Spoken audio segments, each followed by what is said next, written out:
entender, ¿verdad? No puede haber una fiesta cerca de la casa sin que nosotros nos demos cuenta. No puede haber un escándalo en el pueblo sin que nosotros no nos demos cuenta. Son cosas grandes. Aquí está hablando de cosas grandes que suceden en la naturaleza. Y él dice que cualquier cosa que él vaya a hacer en nuestras vidas y en el mundo, él la va a revelar. ¿Cuántas veces nosotros hemos vivido eso que le llamamos un sentido, especialmente las mujeres que dicen que tienen un sexto sentido, ¿verdad? Que pueden presentir de cosas que pueden pasarnos. ¿Cuántas hermanas, nosotros también hemos tenido experiencias que sentimos que algo dice, no lo hagas, no vayas? Y hemos visto que cuando hemos desobedecido ese llamado del Espíritu Santo, algo ha sucedido en nuestras vidas que decimos, si hubiera escuchado la voz, no me hubiera pasado eso. ¿Por qué? Porque Jehová dice que no hace nada sin decírselo a sus siervos, los profetas. Pero ¿qué es lo que había hecho exactamente, hermanos, el pueblo de Israel? Para que Él les diga todo lo que hace la naturaleza y todo lo que Él va a hacer con Él. Por eso es que se lo revela a los profetas, al pueblo. Pero ¿qué es lo que hizo el pueblo, hermanos? Eso lo vamos a encontrar en Oseas, a ver, Oseas 5, Oseas 5:6. Vean qué es lo que había hecho el pueblo y a ver si nos encontramos nosotros por ahí por casualidad, ¿vieron? Porque a veces nos encontramos por casualidades ahí en la Biblia nosotros y decimos que Dios se acuerda tanto de nosotros, decimos, ¿verdad? Oseas capítulo 5, versículos 6 y 15. Dice capítulo 5, versículo 6. Con sus ovejas y con sus vacas andaban buscando a Jehová y no le hallarán. Se apartaron de ellos. ¿Qué es lo que había hecho el pueblo? Se había apartado de Jehová. Y mira lo que dice el 15. Si andaré y volveré a mi lugar hasta que reconozcan su pecado y busquen mi rostro. En su angustia temprano me buscaron. O sea, estaban abandonando a Jehová, estaban quedando sin la presencia de Jehová, ¿verdad? Pero dice que en un tiempo lo van a buscar. El profeta declara un tiempo cuando debido a la continua desobediencia sería demasiado tarde para que los israelitas se volvieran a la palabra de Dios en un intento de evitar los castigos divinos. Y vamos a seguir qué otra cosa estaba haciendo el pueblo, hermanos. Proverbios 1:28. Proverbios 1:28.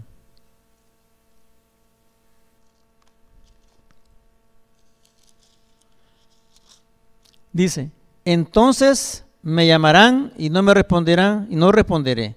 Me buscarán de mañana y no me hallarán. Hasta en el amanecer lo estaban buscando, ¿verdad? Cantares 5:6. Cantares 5:6 está después de Proverbios. Cantares 5:6 está Eclesiastés y después sigue Cantares.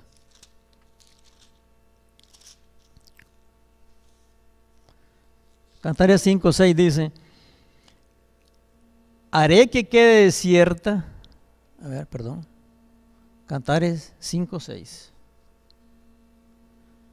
Haré que quede desierta, no será podada ni cavada, y crecerán el cardo y los espinos, y aún las nubes mandaré que no derramen lluvia sobre ella. Estamos hablando del pueblo, ¿verdad? Que va a quedar sin palabra. En 1 Samuel 3:1 dice que la palabra de Dios en esos tiempos escaseaba. Cuando el profeta Samuel empezó su ministerio, dice que la palabra de Dios escaseaba. ¿Por qué escaseaba, hermanos?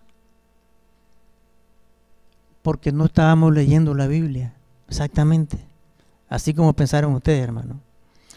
Los dolores profundos a veces estimulan a los hombres para que presten atención a las Sagradas Escrituras.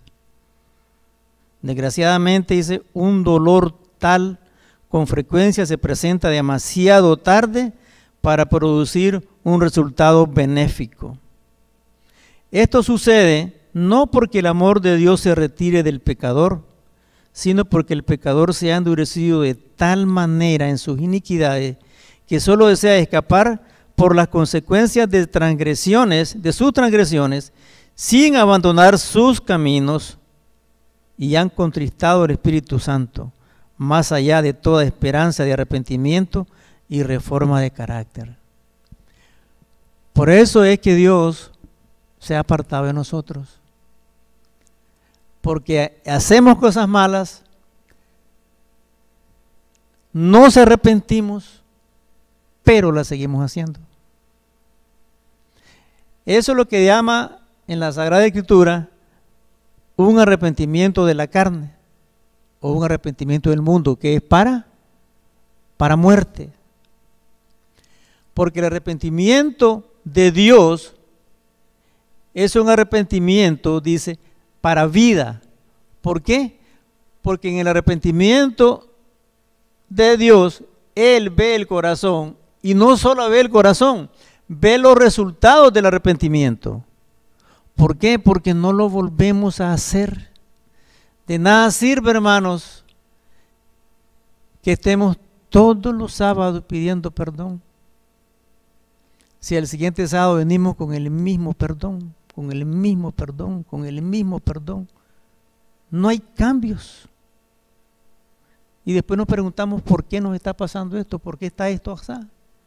Porque no hay cambios sinceros, reales de arrepentimiento, porque seguimos haciendo el mismo pecado.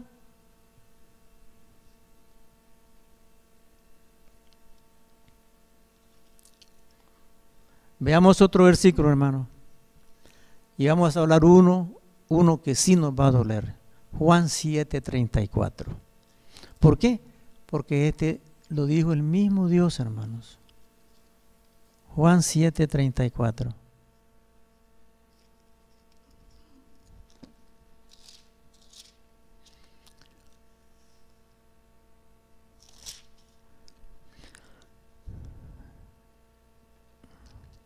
Hablando Jesús con los discípulos, en el 33 les dijo, entonces Jesús les dijo, aún un poco de tiempo estoy con vosotros, y luego voy al que me envió. Me buscaréis y no me hallaréis, y donde yo estaré vosotros no podréis estar. Esa es una sentencia de muerte, hermanos, para aquel cristiano que se arrepiente por miedo a las consecuencias del pecado. No un arrepentimiento genuino de vida para no volver a hacer el pecado. Y Dios dice, ¿verdad? Lo dice aquí claramente Jesús, que Él va ¿para dónde? Va para el cielo. Pero que donde Él va no podremos ir. Ahora, ¿hemos sido escogidos por Cristo para ir donde Él o para quedarnos acá? Obviamente, Él mandó a su Hijo unigénito para que todo aquel que en Él crea no se pierda, sino que tenga vida eterna, hermanos. Pero somos nosotros, con nuestra decisión carnal, es la que decidimos no seguir a Cristo, ni ir donde Él está.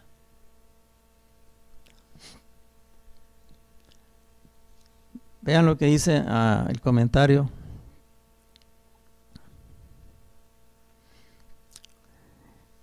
En los postreros días, precisamente dice, antes de la segunda venida de Cristo, se repetirá Conflicto de los Siglos, página 687.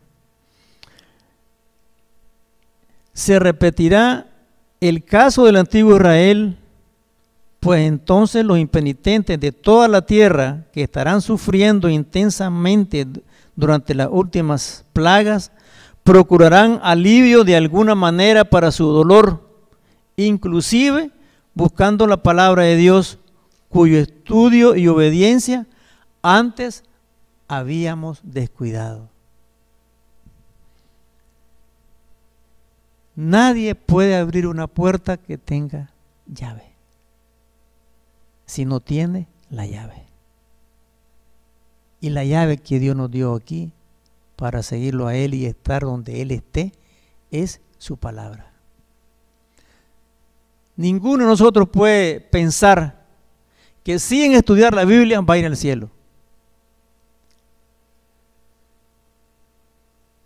Hay excepciones,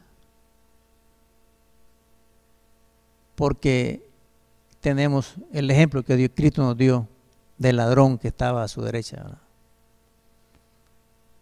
Habrá gente en la tierra también que nunca tuvo la oportunidad de oír un mensaje y se va al descanso y será juzgada de acuerdo a sus obras, porque su ley ya está escrita en el corazón. Pero nosotros que hemos sido escogidos como grupo para dar un mensaje al mundo, es nuestra obligación estudiar la palabra de Dios. Es nuestra obligación. Dirigentes y miembros, para Dios somos iguales. Cuando cuando leemos en Ezequiel que el juicio de Dios empezará por la casa de Dios, todos volvemos a ver el pastor y los ancianos. Yo no, dice. Malas noticias. Porque nosotros somos un pueblo real sacerdocio, escogido por Cristo. Todos. Y la responsabilidad es de todos.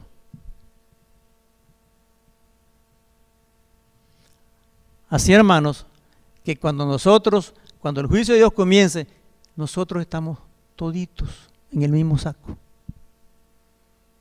No se alegren por el pastor. Entristezcámonos por nosotros.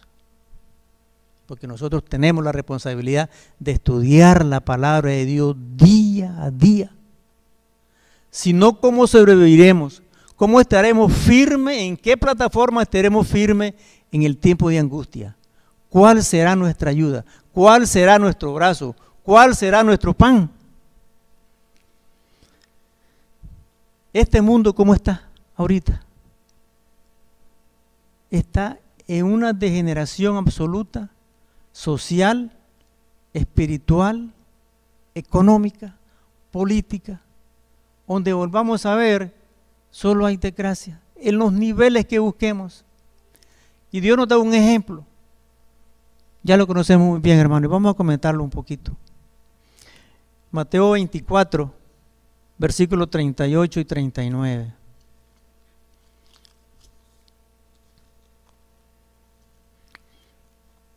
Veamos que es igualito a lo que está pasando hoy.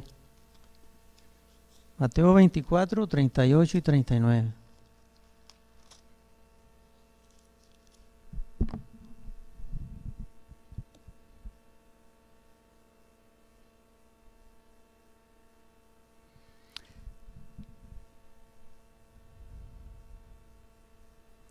Dice el 38, porque como en los días antes del diluvio estaban comiendo y bebiendo, casándose y dándose en casamiento, hasta el día en que Noé entró en el arca. Y no entendieron hasta que vino el diluvio y se lo llevó ¿a quién? A todos, hermanos.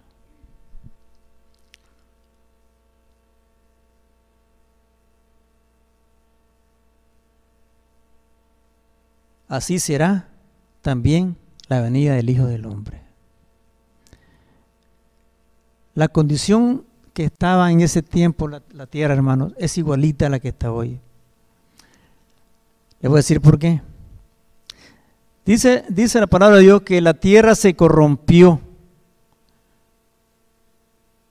En otros términos, ¿En qué estaba corrompida la tierra, hermanos? Estaba corrompida en idolatría, completamente idolatría. Y sabemos, hermano, que la idolatría mayor, la idolatría que mata incansablemente es el yo. Llegar a pensar que podemos hacer los mejores, siempre, siempre. Y ese es el mayor problema, la lucha más fuerte que tiene el ser humano. Y en esos tiempos no era exactamente la diferencia, hermanos. Veamos qué nos dice Éxodo 32:7. Vean cómo estaba de corrompido el pueblo en ese tiempo. Éxodo 32:7.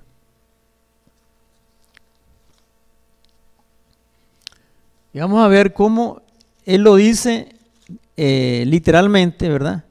Y cómo nosotros lo aplicamos espiritualmente a nosotros.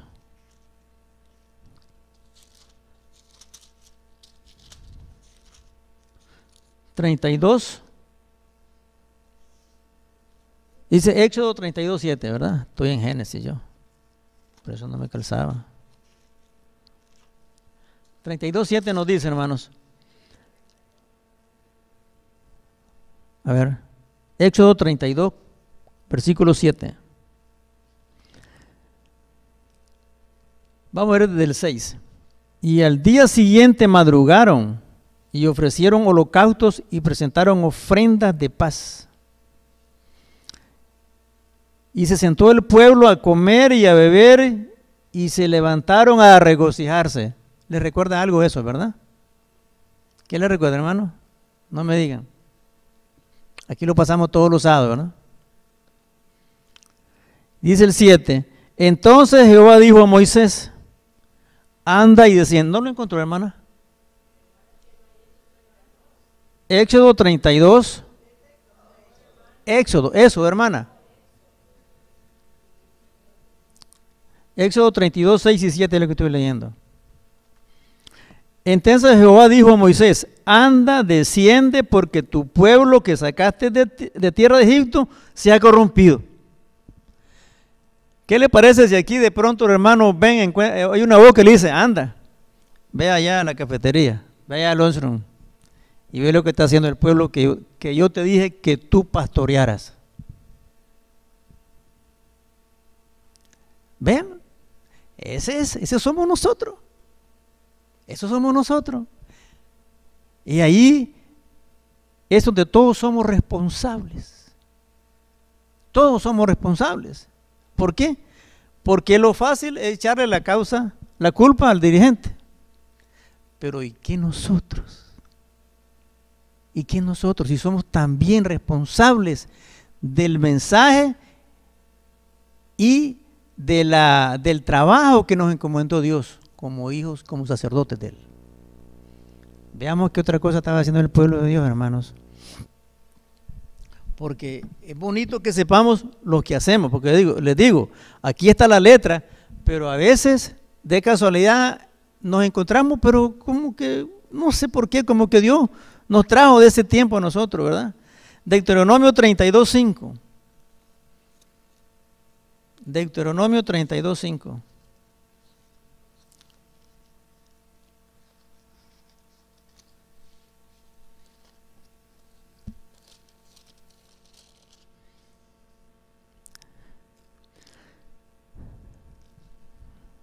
Vamos a leer el 4.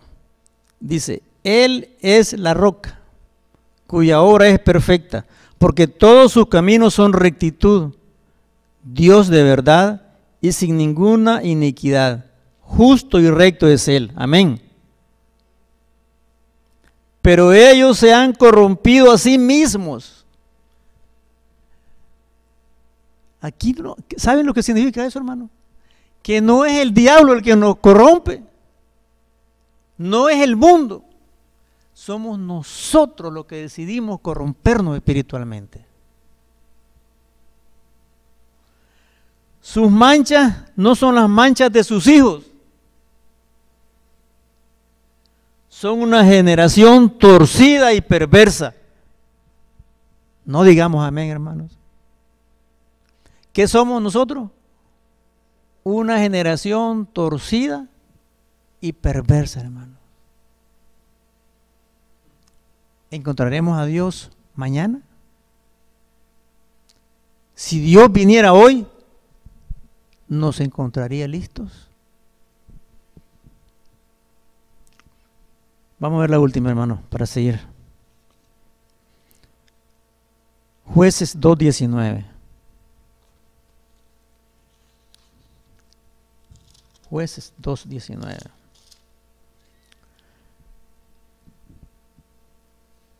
Siempre me gusta leer un poquito arriba para que entendamos mejor el versículo. Dice el 18. Y cuando Jehová les levantaba jueces, Jehová era el juez, y los libraba de mano de los enemigos todo el tiempo de aquel juez.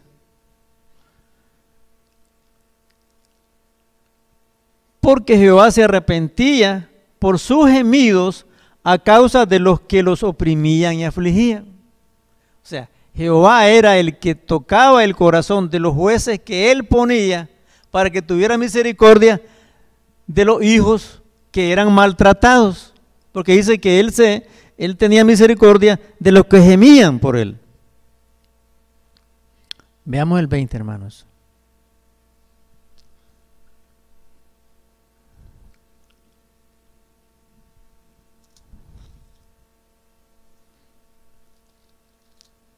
Dos, 18, 19. Pero aconteció, Jueces, sí, Jueces capítulo 2, 19. Pero acontecía que al morir el juez, ellos volvían atrás y se corrompían aún más que sus padres. O sea que Dios, con los jueces que él tocaba su corazón para que no maltratara a los hermanos que gemían, cuando el juez se moría, dice, estos hermanos se volvían peores que antes en su corazón, siguiendo a dioses ajenos para servirles, e inclinándose delante de ellos, y no desistían de sus obras, ni de su obstinado camino. O sea, nos volvemos como, hermanos, cuando miramos que Dios como que nos perdona y tiene compasión de nosotros, como que nos confiamos y decimos, de todos modos me ayuda. Dios de todos modos me ayuda en el trabajo, me ayuda con el dinero, me ayuda en la casa. Entonces, como que dejamos y nos aportamos de los caminos de Dios. Pero vean lo que Dios hace para nosotros, hermanos. Vamos a ir a Mateo. Primera de Pedro 3, 19 y 20. Vea lo que él hace cuando él tiene, cuando mira que nuestros corazones están poniendo duros. Vea lo que él hace con nosotros, hermano. Segunda de Pedro 3, 19 y 20.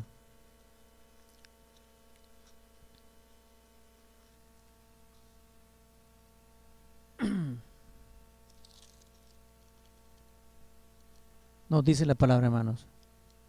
No, perdón, es primera, hermano. Es primera de Pedro. Es primera de Pedro 3, 19 y 20. Nos dice, en el cual también fue y predicó a los espíritus encarcelados, hablando de Cristo, del Espíritu de Cristo, los cuales en tiempo pasado fueron desobedientes, cuando una vez esperaba la paciencia de Dios en los días de Noé, mientras se aparejaba el arca, en la cual pocas, es decir, 8 almas, fueron salvadas por agua. Aquí lo que nos interesa, hermanos, ¿qué cosa es? Que en el tiempo pasado fuimos desobedientes. O sea que la desobediencia es una tendencia que tenemos, vamos a decir, amarrada a nuestra alma. No nos gusta que nos digan nada. Si el hermano me manda a decir algo, no lo hago porque ya se cree mi jefe. Si la hermana me dice algo, no lo hago porque ella cree que sabe más que yo. Por eso hablamos hoy en la oración, ¿verdad? De un espíritu que había aquí de de irreconciliación, de contradicción. ¿Y por qué nos pasa eso? Porque somos desobedientes a la palabra de Dios, porque no hemos alimentado la ley espiritual, y esos son los resultados. Entonces, esta disensión que fácilmente Satanás crea en nosotros por cualquier cosita, cualquier detalle, una palabra maldicha, una mala mirada, un mal gesto, un empujón a la pasada, eso basta para crear un gran problema. Una palabra mal interpretada. Y así podremos ver a Dios mañana. Así podremos ver a Dios mañana. No es el estado real que nosotros debemos tener para ver a Dios el día de mañana. Vea qué mandó, qué hizo Jesús, qué hizo Cristo en los días de Noé. Segunda de Pedro 2:15. Segunda de Pedro 2:15.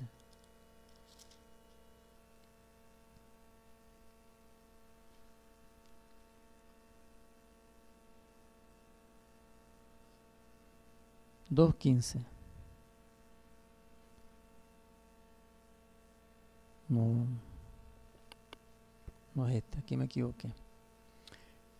Este es el versículo donde se nos llama a Pedro como Noel, como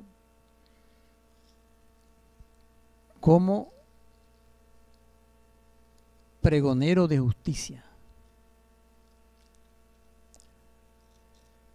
Sí, cuando Noé se levantó como pregonero de justicia.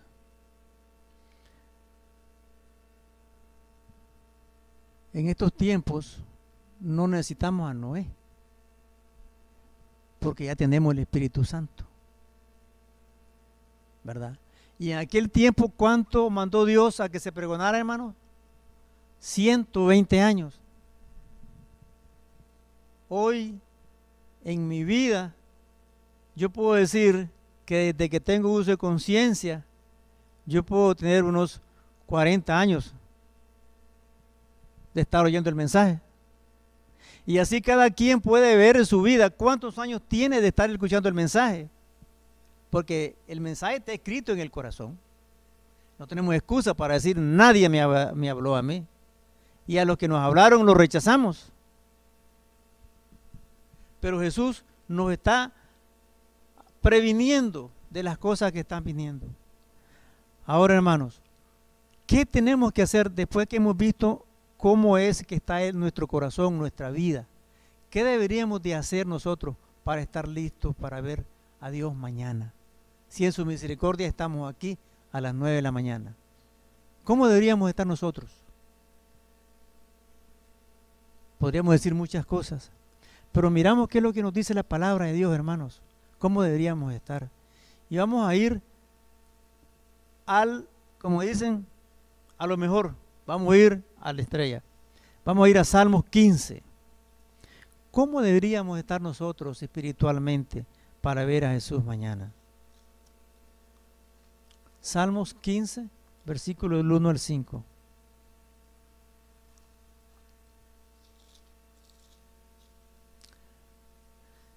Dice el 1, Jehová, ¿quién habitará en tu tabernáculo?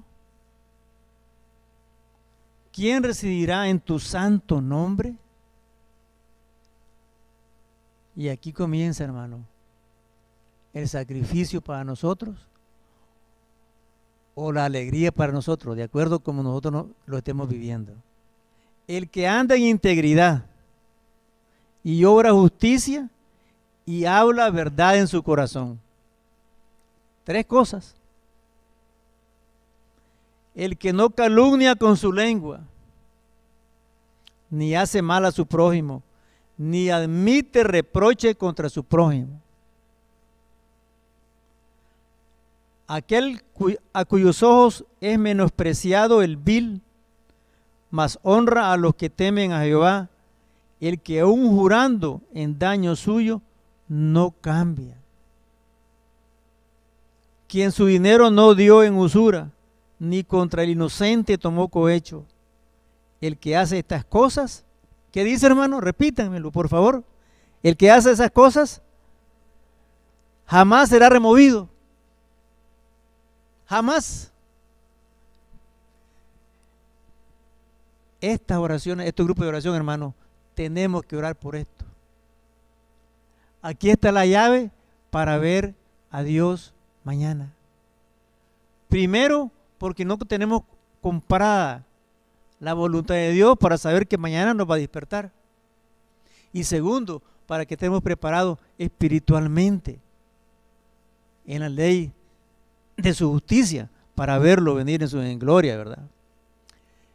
Y vea que él, hermanos, en Apocalipsis 3, 20 y 21, vean que Dios no se cansa, ni se cansará por desobedientes que seamos, de llamarnos a su gloria.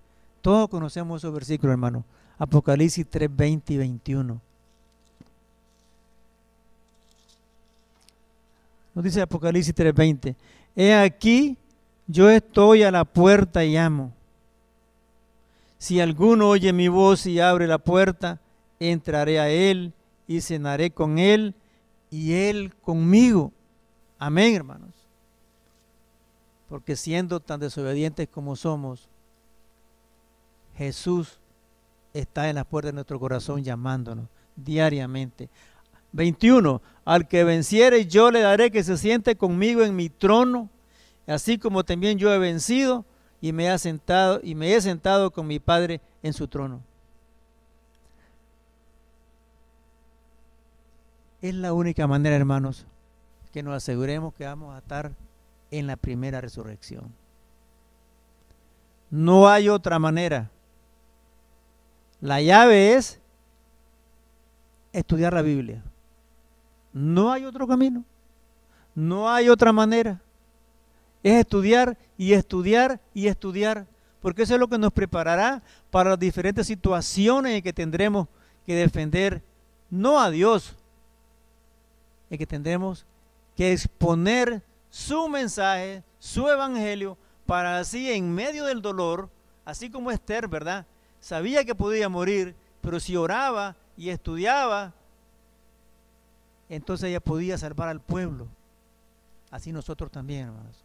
Primero tenemos que pensar en que Jesús nos escogió como grupo, colectivamente, para llevar su mensaje, y después personalmente para buscar la salvación de nosotros y poder llevar esa luz al mundo y estar con Cristo en la eternidad, hermano. Amén. Hermanos, que Dios nos bendiga, que Dios realmente nos toque el corazón, que Salmos 5 del 1 al 15 sea para nosotros esa cajita de Pandora. Si nosotros llegamos a vivir esas 5 cualidades, 6 cualidades, hermano, que Dios nos bendiga. Si toda la congregación aquí fuera así, hermano, ¿ustedes creen que estaríamos nosotros aquí pidiendo que viniera gente? No, estaríamos buscando otro lugar más grande. Estaríamos buscando cómo este mensaje se extendiera y se extendiera y se extendiera. Sería conocido este como la iglesia de ¿qué, hermano? La iglesia de la misma presencia de Cristo Jesús. La iglesia de el mismo carácter de Jesús. Y no tendríamos, hermanos, que andar golpeando puertas. Nuestra propia vida en nuestras casas, en nuestro trabajo, sería suficiente. Así como Moisés, cuando bajaba del monte, ¿cómo venía su rostro? Brillando de la gloria de Dios. Así se reflejaría en nuestras vidas la gracia del Señor, porque entonces estaríamos listos, ¿para qué? Para ver a Jesús, no mañana, hoy mismo lo podríamos ver, hermanos. Si es nuestro sentir, nuestro clamor, porque la llave es el arrepentimiento genuino, que Dios mira en nuestro corazón, que nos arrepentimos y no lo volvamos a hacer, hermanos. Hermanos, si nos estamos arrepintiendo todos los sábados del mismo pecado, estamos poniendo más condenación en nosotros mismos. Si no lo vamos a cumplir, mejor no nos arrepintamos, hermano. Pero si no queremos hacerlo y lo volvemos a hacer, estamos acarreando más y más condenación a nuestras vidas, hermanos. Que Dios nos bendiga, hermanos. Esperemos que nuestro corazón haya recibido el consejo de la palabra de Dios y que mañana vengamos realmente y nos arrepintamos hoy en la noche de todo lo que hemos hecho y escuchemos la palabra de Dios que le dijo a María Magdalena: vete y no peques más. Que Dios me los bendiga, hermanos.